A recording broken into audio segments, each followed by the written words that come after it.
سپاہ پاسداران انقلاب اسلامی نے ویڈیو جاری کی ہے جس میں امریکی فوج کی جانب سے بحیرہ عمان میں امریکہ کی ایرانی تیل چرانے کی کوششوں کو دیکھا جا سکتا ہے۔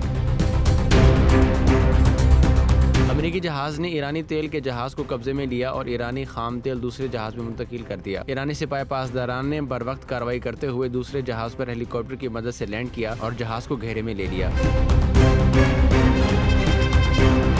بعد ازاں امریکی نیوی نے اس جہاز کو آزاد کرانے کی کوشش تو بہت کی لیکن اس میں کامیاب نہیں ہو سکی۔ واضح ہے کہ امریکہ نے یہ کارروائی ایران پر تجارتی پابندیوں کے پیش نظر کی لیکن سپاہ پاسداران نے امریکہ کو اس کارروائی میں ناکام بنا دیا ہے۔ بحیرہ عمان میں امریکی جارحیت کی ویڈیو منظر عام پر آنے کے بعد بین الاقوامی قوانین کی پاسداری پر سوالیہ نشان لگ گیا ہے کہ آیا کوئی ایسا قانون بھی ہے جو امریکہ اور اس کے جارح اتحادیوں پر لاگو ہو اور ان کو انسانیت سوز کارروائیوں سے روکا جا سکے، یا پھر تمام قوانین مظلوم اور محکوم اقوام پر تسلط برقرار رکھنے کے لیے ہی ہیں۔